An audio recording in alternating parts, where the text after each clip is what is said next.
I've been asked to introduce my friend Dave. So not many people will know this, but I've known Dave for almost 20 years. So we met in 1999 as young graduate students at York University. And one of the things about Dave that was so infectious, so you just wanted to be around him, was his enthusiasm. Right? And he was politically engaged in so many things. The first thing Dave said to me when I met him in September of 1999 was, "Hey man, I'm going downtown and I'm going to sleep in the park to show solidarity with the homeless." And I said, "There's no way I'm going with you, Dave." Like, I had literally just moved to Toronto from a small town in BC, and I was like, the last thing I wanted to do was sleep in a park in downtown Toronto. I actually wanted to, sleep in an apartment building. So, but I think it showed Dave's commitment to just wanting to be engaged and politically active where he lived.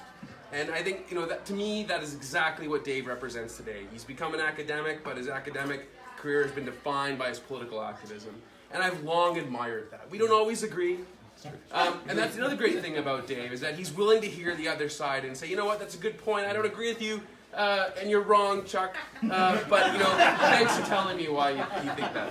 And so, again, it speaks to his commitment to engaging his community, to democratic discussion, to thinking about the big problems in our society. I couldn't be prouder to be introducing my friend Dave. I'm so proud of him. I know he's going to be a great MLA. I can't wait to work on that campaign. Dave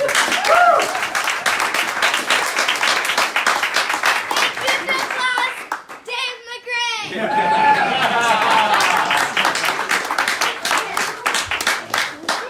All right. Well, thanks so much for being here. It's great to see everybody. I had a bit of actually a bad dream last night. I dreamed that only one person was here, and it was Chuck. And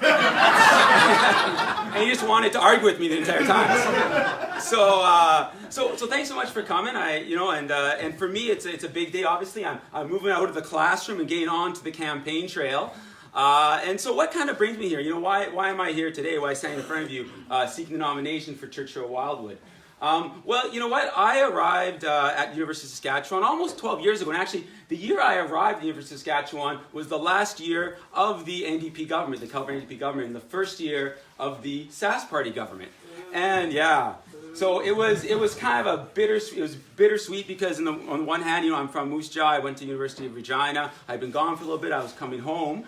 But that also coincided with Brad Wall and the Saskatchewan Party gaining in power. And I remember, sort of when the NDP was in power for the brief time that I was teaching, that I had these first year classes with 40, 50 students. I was able to talk with them. I was able to really engage with them. And as things went on at my own institution, I saw that my class sizes grew and grew and grew.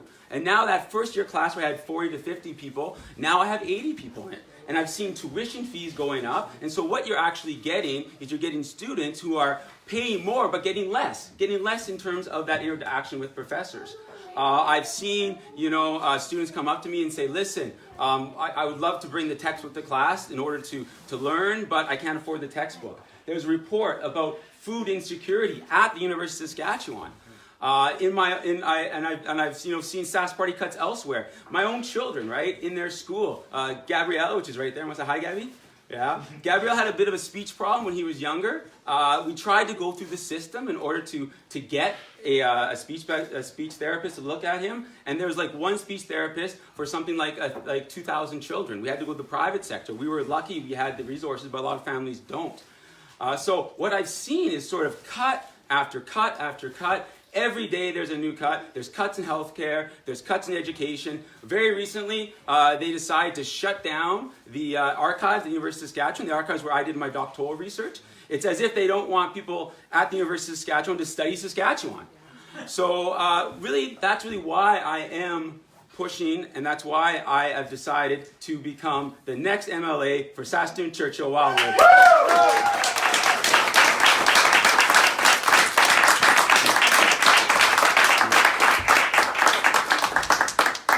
And I think we have to face it, friends, we are living in an increasingly unequal world, right? We have a less equal province, we have a less equal country, a less equal globe, really. And I was struck, and I want you just to all just think about a bus right now. Think about a bus. Maybe an STC bus, right, that used to run between Saskatoon and Regina. Think about that bus and try to imagine that there's 62 people in that bus, mostly men, 9 women.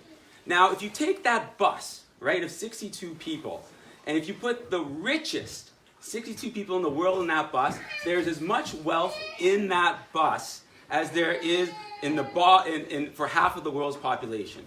That is, 62 individuals represent the wealth of 3.6 billion people. That, my friends, is a travesty of justice, and that's the type of thing that we as an NDP government have to change.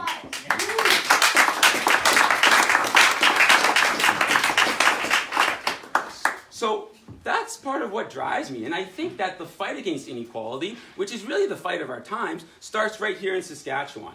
I mean, I've mentioned about the cuts to education, right? Education is one of the great equalizers in our society. If you have people from low-income families become educated, well, you know what? When they grow up, they can then access higher-paying jobs.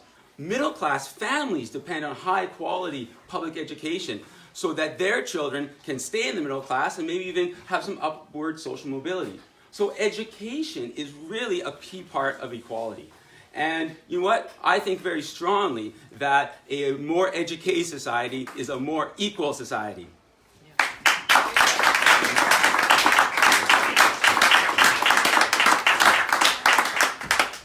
And we've seen a lot of cuts to healthcare as well, and I'm thinking particularly around seniors here. I mean, seniors are the people who built our province. They are one of the most vulnerable populations, and what we've seen under the Saskatchewan Party is cuts, vicious cuts to long-term care, making sure that unfortunately these people are not being able to live in dignity. So when we think about inequality, we have to think about seniors and have to think about how a healthier society is also a more equal society.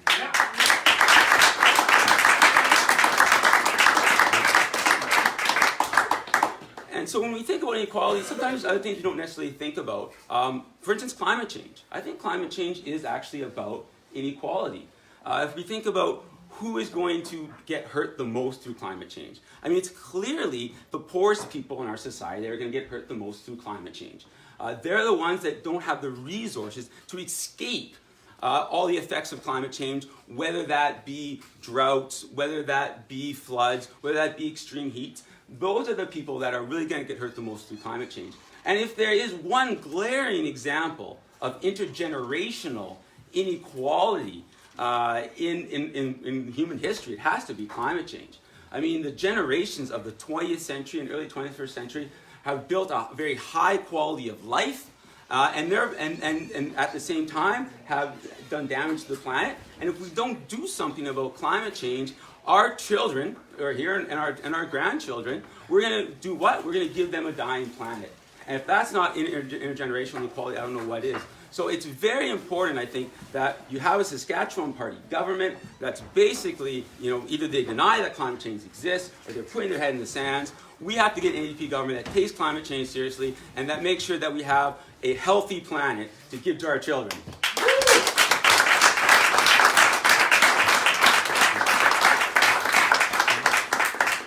And the other thing that we don't maybe think about as much when we think about equality is actually democracy, right? Democracy and equality or inequality actually go hand in hand, right? And I have to think here a bit, just one example, there's lots of them, just one example would be all of the corporate money flowing into the Sask Party coffers. Since 1999 when the Sask Party was founded, you've seen millions and millions and millions of corporate dollars flowing into the Sask Party through donations, corporate dollars that come from large corporations here in Saskatchewan, but also, even worse, large corporations outside of Saskatchewan. Large corporations in Alberta. And what you've actually seen is the Saskatchewan Party really just, putting a big for sale sign on our democracy. And that, my friends, has to stop.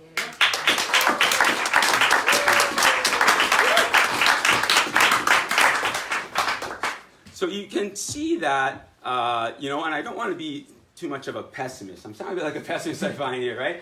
And I'm not pessimistic, actually. I'm not pessimistic. If I was pessimistic, I think I'd be home on my couch drinking beer, watching the NFL right now, right? So I'm with you, and you're all not doing that. I think I'll do that tonight, though. But I'm not doing it right now.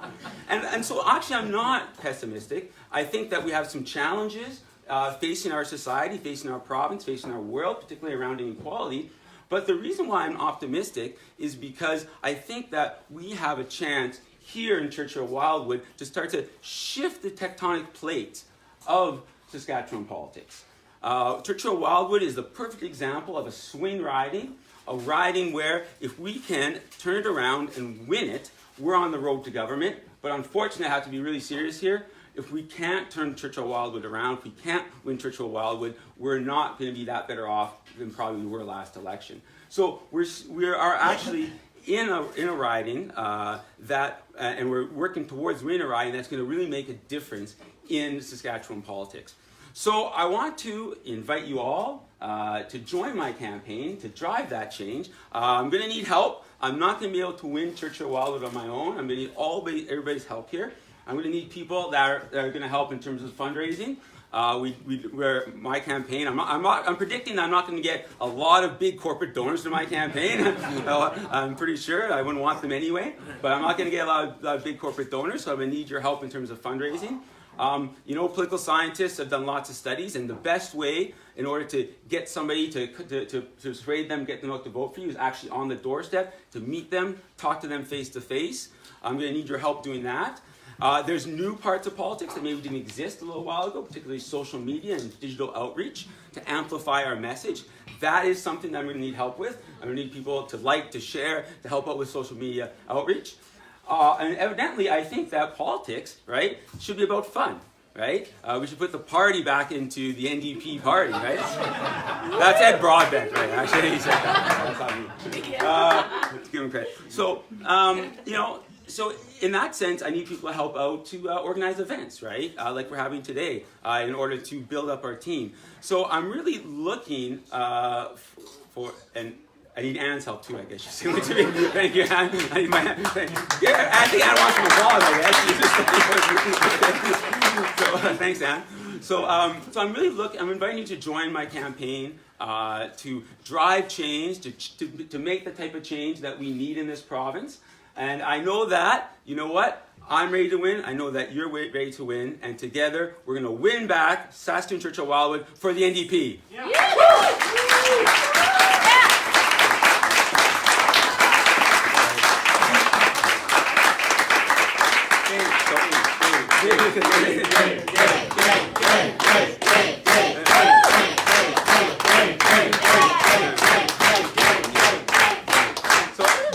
I did want to, because I want to hear people's concerns and stuff like that. So I did want to leave a little bit of time for a couple questions. If everybody has any questions or anything like that, I'd be more than happy to try to answer them. I don't know. Anne has